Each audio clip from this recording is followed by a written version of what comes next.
wrestling fans, thanks for clicking today's Dreaded D-Rose report. Well, I tell you, this comes under the classification of what?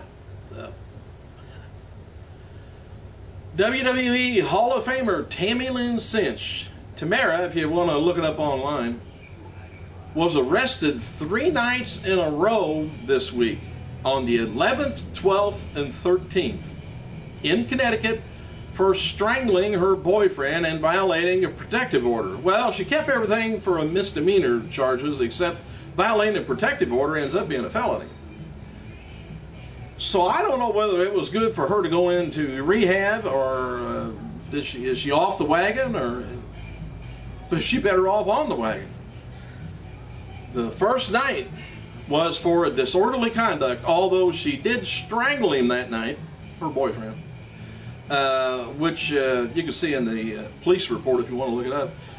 She was released on 9/12 and then arrested again on 9/12 for violating the protective order, strangulation again, and disorderly conduct. Why, guess what? Now it's the 13th. She was released on the 13th and again arrested on the 13th for violating the protective order, which she's supposed to stay, I don't know how many feet it is away from him, but and this is the wrestler that's the boyfriend. I don't know. Put her back on whatever she was on. Hell, save the guy's life. Happy birthday to WWE Hall of Famer and 5-time AWA World Champion Mad Dog Vachon, 83 years old. Jim Ross wrote on Twitter that his JR Barbecue products is going to be available overseas through the American Soda Company beginning next month.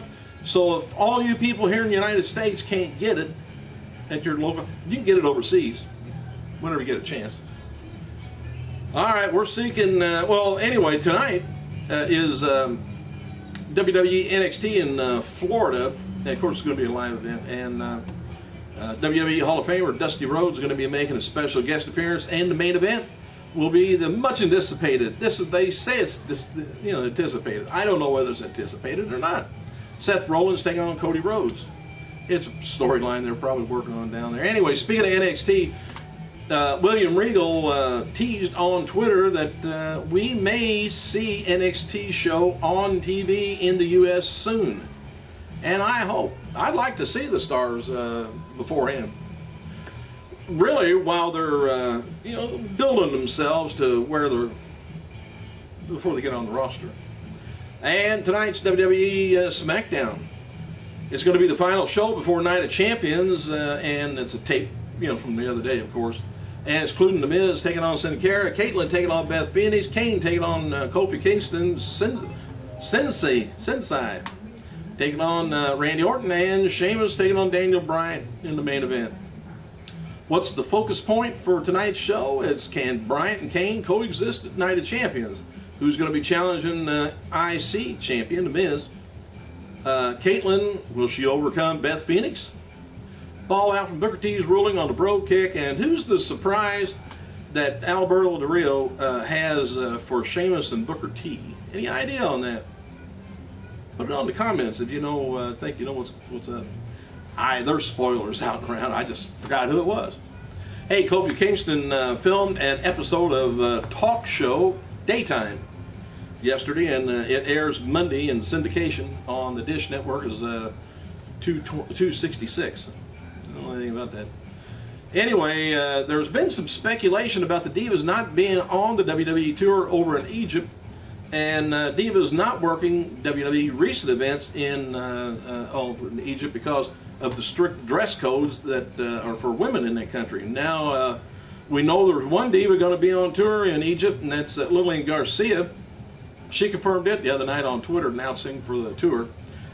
And if there was anybody with a lick of sense in WWE, you wouldn't be going over to Egypt. Don't go over there. Man, I don't know what's going on. That's ignorant damn stuff. All right. There's no doubt in my mind, says JR, that Jerry the King Lawler will return to WWE broadcasting sooner than later. Plus, I have no question that the King will also likely be back into the ring if he chooses. His cardiologist feels that Jerry wrestling again is very doable.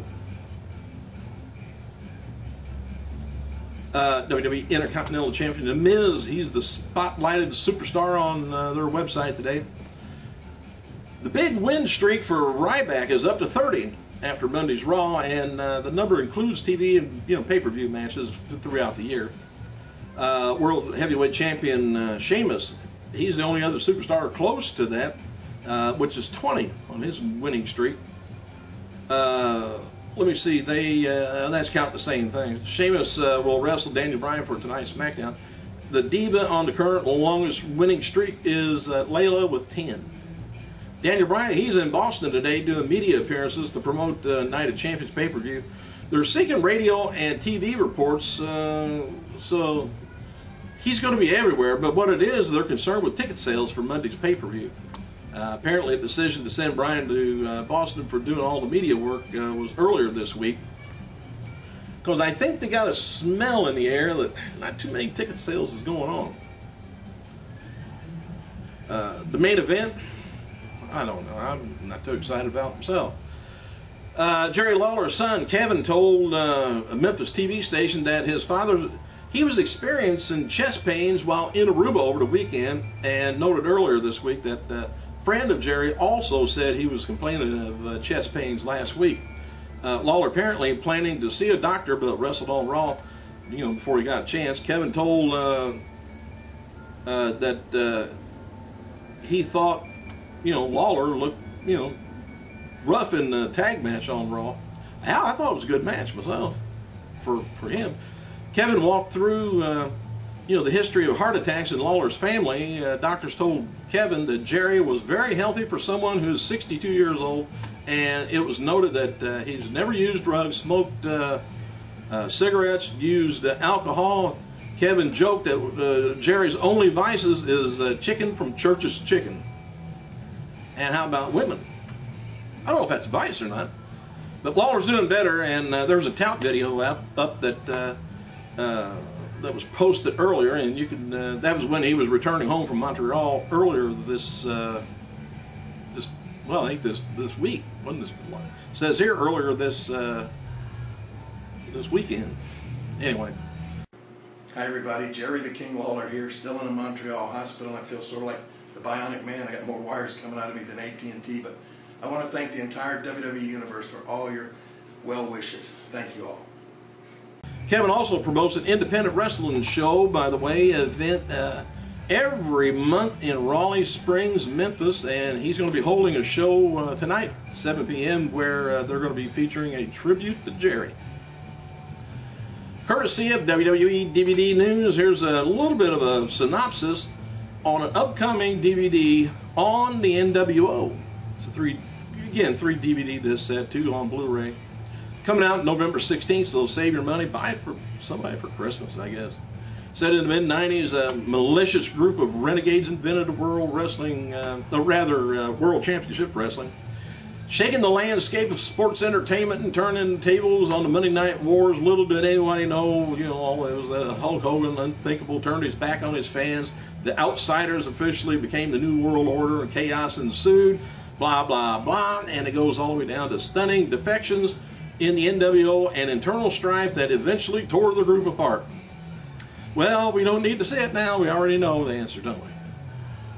Wrestling as Puma, Ring of Honor star T.J. Perkins lost the TNA X Division title to Zema Ion in a dark match before last night's Impact episode. And on a related note, it was a report that Ring of Honor website yesterday, Ring of Honor has released Perkins from his contract. And this led to speculation that they released him so he could sign with TNA. TNA and Challenge TV has announced details on the TNA British Boot Camps reality series that will air in the UK. It's a 6-part series going to be following British wrestlers as they get a contract with TNA. The wrestlers feature is going to be Rockstar Spud, Marty Scurll, and the Blossom twins, Hannah and Holly. I like to look into that. I'm going to have to watch that and see what's going on. Anyway, the finalists are going to be entering a TNA developmental before the end of the competition and a match on Impact. They will also appear on the UK tour. The series begins, I guess, airing December. As reported, Hulk Hogan and Dixie Carter is going to be featured on the show. I hope we can pick that up somewhere on YouTube or internet. I like this. Check it out. Anyway, TNA mentioned Jerry Lawler last night on the episode, and Mike Tenay and Taz, they wished him the best while they were doing the commentary. Bound for Glory main event, Jeff Hardy retained his title, shot against defeating Bully Ray last night on TNA Impact. And Hardy's going to be facing the World Heavyweight Champion Austin Aries on October 4th. And the WWE website's got an article up with Michael Cole talking on the phone, that phone call he received from Jerry Lawler on Wednesday. That's kind of interesting. It says, just got home, this is what Cole said, just got home from Texas. What a whirlwind 2 days dealing with this situation, and as soon as I got home I got a call from Jerry's girlfriend who was in the hospital with him, and she said, Michael, I've got somebody who wants to talk to you, and she handed the phone over to the King. We immediately had a couple of laughs. He said he's weak, but he's alert and talked coherently, and he's not completely out of the woods yet, and he got a long recovery to go through, but he's awake. Jerry's in a lot of pain. So was I just then. Anyway, he said he feels that he's been through a 60-minute Iron Man match, but he's in good spirits, I guess.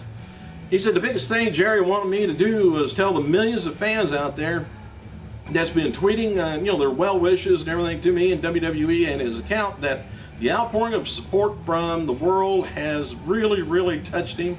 He broke down a little and was very emotional in the talk, about the love of WWE fans and thanking the company and its support and the very kind words he had for the people that helped him, save his life.